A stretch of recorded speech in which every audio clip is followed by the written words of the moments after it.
moçada? Tudo certo? Bom, hoje a gente vai falar sobre uma demonstração contábil bastante importante, que é uma das demonstrações contábeis que compõe o conjunto obrigatório de demonstrações lá da Lei 6.404, que é a demonstração dos fluxos de caixa, ou a DFC.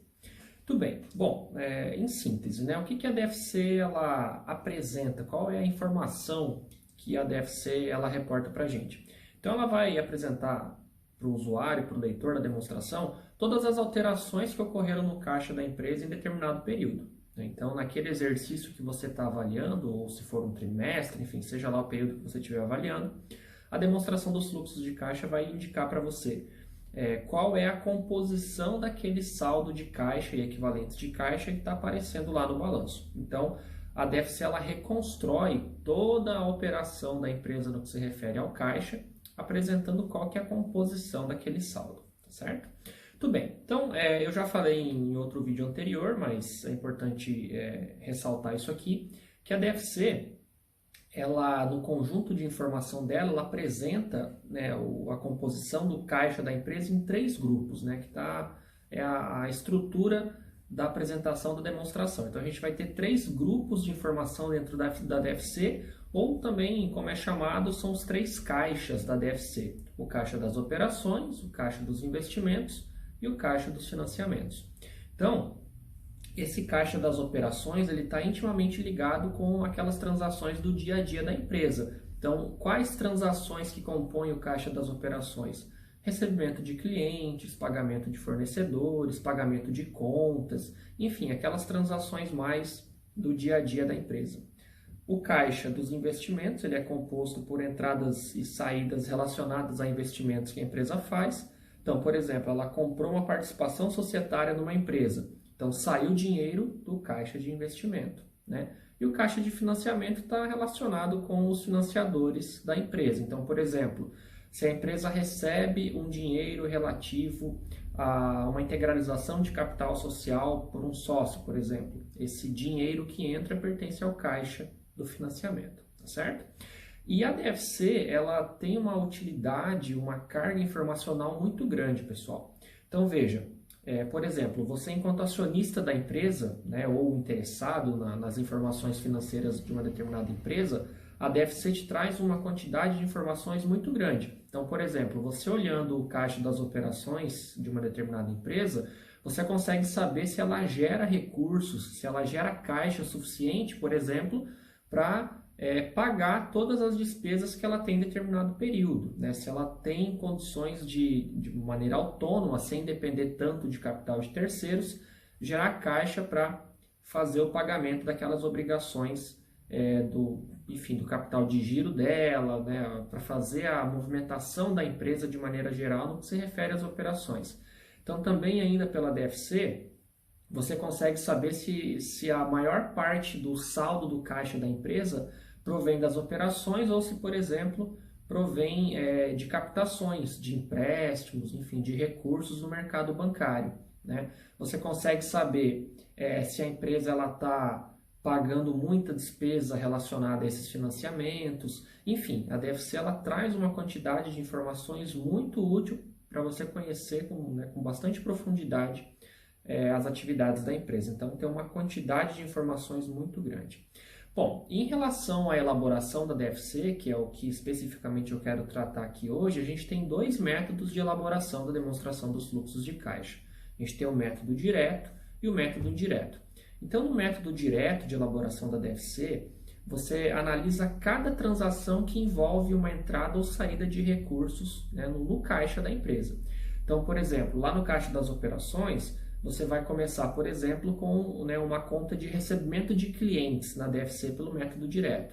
Então, você vai ter que olhar a composição, o saldo inicial e saldo final da conta clientes, as receitas de venda, enfim, né, você vai efetivamente verificar quanto que a empresa recebeu de clientes naquele determinado exercício, né, conta a conta. Por exemplo, pagamento a fornecedores, você vai ter que olhar o saldo da conta fornecedores, né, o custo da mercadoria vendida lá na demonstração de resultado, né, enfim, você vai ter que fazer uma série de procedimentos para ir compondo cada conta dessa que afeta o caixa. Aí você vai olhar cada despesa que foi paga, quanto foi paga, se tem saldo a pagar no balanço. Então, enfim, é um método, ele é bastante trabalhoso, o método direto. Você tem que avaliar conta por conta de cada um desses 3 caixas que compõem a DFC, beleza? Então, em síntese, esse é o método direto, beleza? E a gente tem o método indireto, né, que em tese, para alguns autores, né, alguns usuários que elaboram a DFC entendem que é mais simples. Então, você parte do lucro líquido, ajusta esse lucro líquido, né, analisa a variação de contas do balanço para chegar na composição, né, no saldo do caixa que está apresentado lá na demonstração, lá no balanço patrimonial. Então, de maneira sucinta, você pega o lucro líquido, ajusta ele por aquelas despesas que não afetam o caixa. Então, por exemplo, despesa de depreciação, caso clássico, amortização. Então, são despesas que estão na demonstração de resultado, mas não afetam o caixa. Lembrando, né, a DFC, a gente está interessado na informação do caixa. Tudo bem, então além desse ajuste das despesas que não afetam o caixa, você vai ter que verificar se existe ali na demonstração de resultado alguma conta, algum valor que se refere a um caixa que não é das operações, né, para você fazer os ajustes. Por exemplo, se você teve um recebimento de venda de uma alienação de itens do imobilizado, por exemplo, vender um terreno. Então, quando você está compondo o caixa das operações pelo método indireto, você também tem que ajustar esse tipo de valores aí, tá certo? Porque ele não pertence ao caixa das operações, é um recebimento, nesse caso hipotético, lá do caixa de investimentos. Então, ou seja, você tem uma série de ajustes para fazer, né? E além desses ajustes, né, antes de efetivamente chegar no saldo do caixa, você tem que fazer a análise, né, daquelas contas, tanto do ativo quanto do passivo, verificando a variação do saldo dessas contas que têm relação com o caixa. Então, por exemplo, clientes, fornecedores, enfim, né, aquelas contas que tiveram movimentação no período e afetam o caixa da empresa, certo? Bom, de maneira sucinta, o funcionamento e a análise da DFC segue esse procedimento. Vamos dar uma olhadinha numa questão de concurso que trata, né, da elaboração, efetivamente, da demonstração dos fluxos de caixa, lá do DPE do Rio Grande do Sul, cargo de analista contábil do ano de 2017. A banca era a FCC. Vamos dar uma olhadinha como que a prova cobrou esse tema aí na prova. Vamos lá. Tudo bem, moçada? Então vamos lá, questão 38 diz o seguinte. A empresa Flores Verdes S.A. publicou os balanços patrimoniais 31/12/2015-16 e a demonstração de resultado para o ano de 2016, os quais são apresentados abaixo. Então a gente tem aqui o balanço patrimonial 31/12/15-16 e uma demonstração de resultado em 31/12/2016 da Flores Verdes S.A. Durante o ano de 2016, a empresa não liquidou os empréstimos e não pagou as despesas financeiras incorridas. O valor em reais correspondente ao caixa das atividades operacionais é...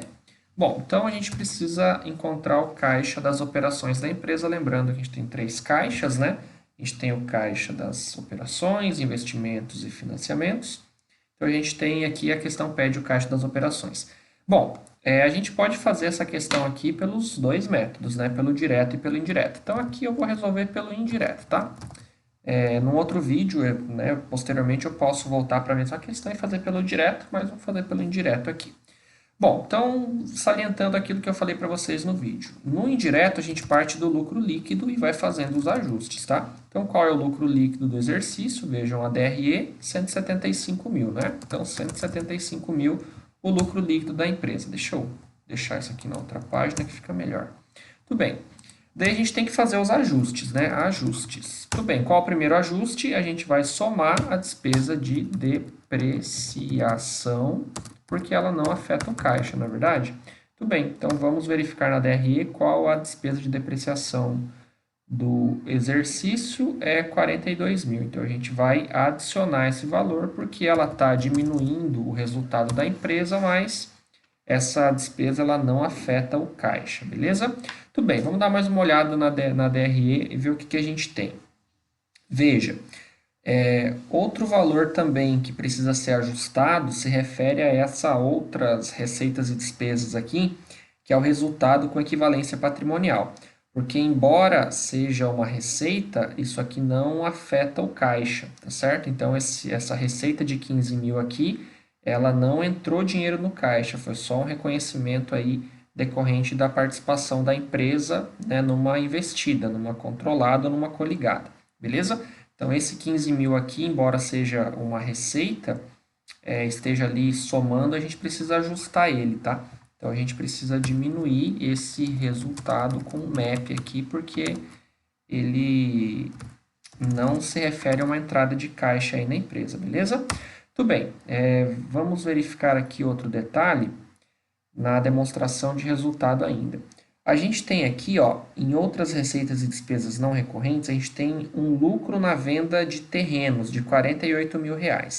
Então, isso daqui, como a questão está pedindo o caixa das operações, e a gente está exatamente fazendo a DFC pelo método indireto, isso aqui não é uma entrada de caixa de operações. Esse caixa aqui, essa receita, esse valor aqui da demonstração de resultado, ele é um caixa lá dos investimentos. Então, a gente precisa também fazer o ajuste dele aqui por ocasião da elaboração da DFC para encontrar o caixa das operações, que é o que a gente quer aqui.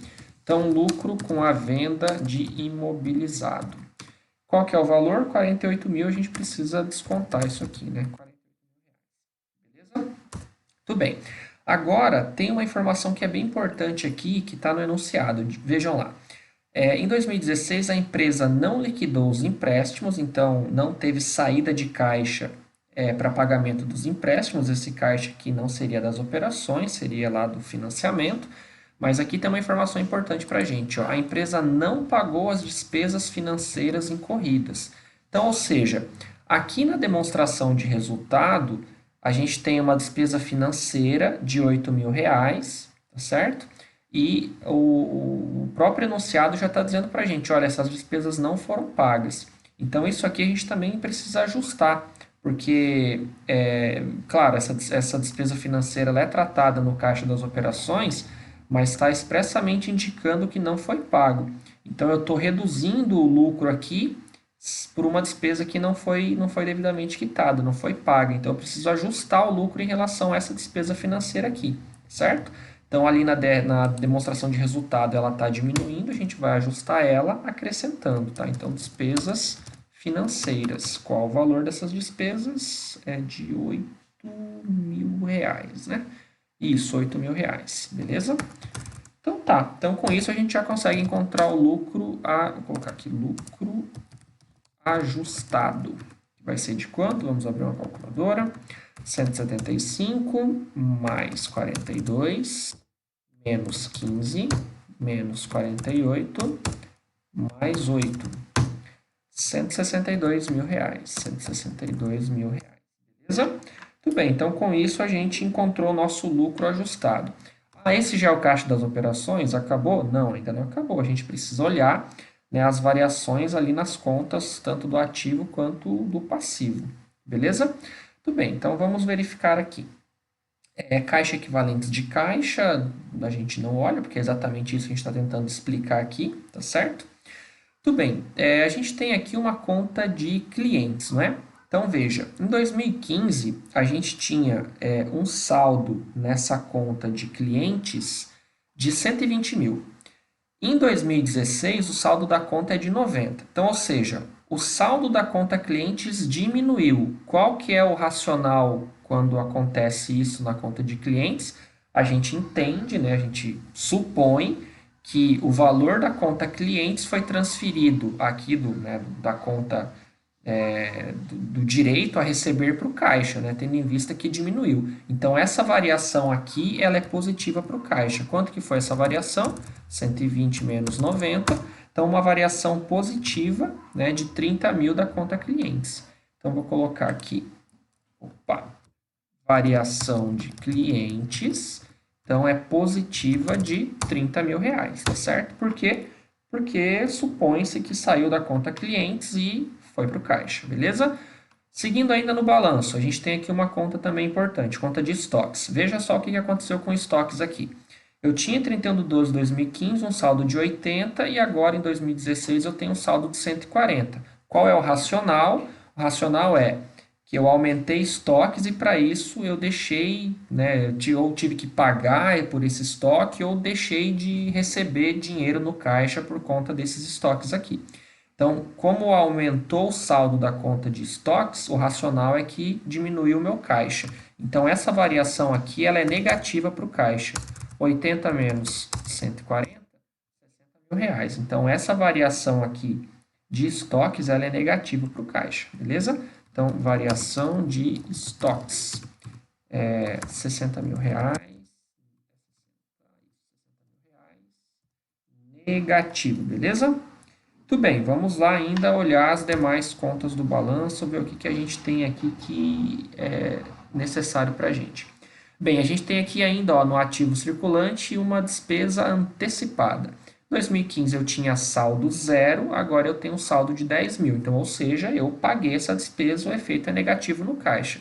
Então, 0 menos 10 mil, R$ 10.000 negativo, variação de despesas de menos R$ 10.000. Beleza? Muito bem.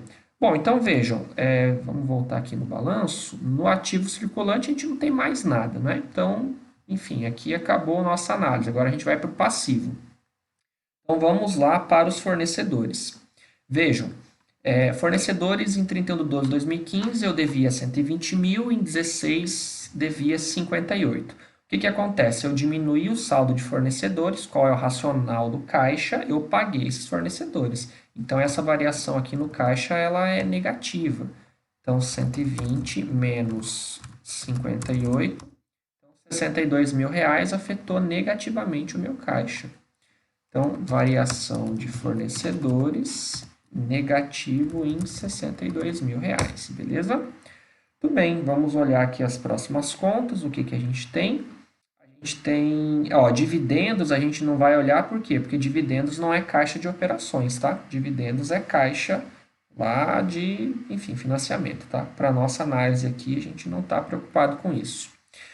Empréstimos a gente não vai olhar também, por quê? Porque o exercício está indicando que não foi feito nenhum pagamento e também não é caixa de operações, então a gente não se preocupa. E a gente tem aqui uma conta de impostos, né? Então veja, eu tinha saldo devedor de impostos em 2015 de zero, em 2016 eu devo 32 mil de impostos. Qual que é o racional disso aqui para o caixa? O racional é que eu deixei de pagar 32 mil reais de impostos, deixei de tirar do caixa, então esse efeito aqui é positivo. Então essa variação de 32 mil aqui, variação de impostos, ela é positiva para o caixa, por isso que ela entra somando aqui. Bom, vamos dar uma olhada final aqui, mas a gente não tem nenhuma outra conta, né, no passivo circulante que influencia a nossa análise da DFC. Então, com isso, a gente já pode finalizar a nossa análise e encontrar o valor e verificar, né, se a gente tem uma alternativa correspondente. Então, vejam, lucro ajustado 162, a gente teve mais uma variação positiva de 30 em clientes, menos 60 menos 10 despesas antecipadas, menos 62 fornecedores, mais 32 variação positiva de estoques. Então, o nosso caixa das operações é de R$ 92.000. Então, vamos verificar se a gente tem alternativa condizente com isso aqui. Então, as nossas alternativas, ó, letra C de casa, R$ 92.000. Todas as demais aí estão incorretas. Beleza, moçada? Então, vejam, essa é a forma de compor a demonstração dos fluxos de caixa pelo método indireto. A gente poderia também fazer pelo direto, poderia, mas enfim, o vídeo ficaria maior do que já está. Então, eu vou deixar isso para uma outra oportunidade. Mas é bastante importante que vocês saibam a estrutura, né? Então, na DFC indireta, que é o método que a gente adotou, a gente partiu do lucro, fez os ajustes, né, daquelas contas que não afetam caixa, daquilo que não é caixa das operações. A gente teve essa questão com a despesa financeira aqui, que o próprio enunciado nos deu a informação, nos deu a dica. Enfim, chegamos no lucro ajustado, olhamos as variações nas contas, né, lá de ativo circulante e passivo circulante, encontramos o caixa das operações, tá certo? Para a gente montar os demais caixas, seria simplesmente olhar o restante da demonstração de resultado e do balanço, mas como a questão não está pedindo, a gente, né, fica por aqui, beleza? Então é isso. Bom, esse tipo de questão aqui, ela demanda um pouco mais de esforço, né? Demanda um pouco mais aí de trabalho, mas conhecendo, né, os porquês de cada, né, de cada uma das contas, o funcionamento delas, o básico do método direto e indireto de elaboração da DFC, a gente consegue aí ter um bom desempenho e resolver a questão com tranquilidade. Bom, então, por essa dica aí de concurso, por essa dica, a gente se encontra no próximo vídeo. Bons estudos. Qualquer dúvida, deixe nos comentários, alguma sugestão, enfim, deixe nos comentários. E a gente se encontra numa próxima oportunidade. Valeu, moçada. Bons estudos. Até mais.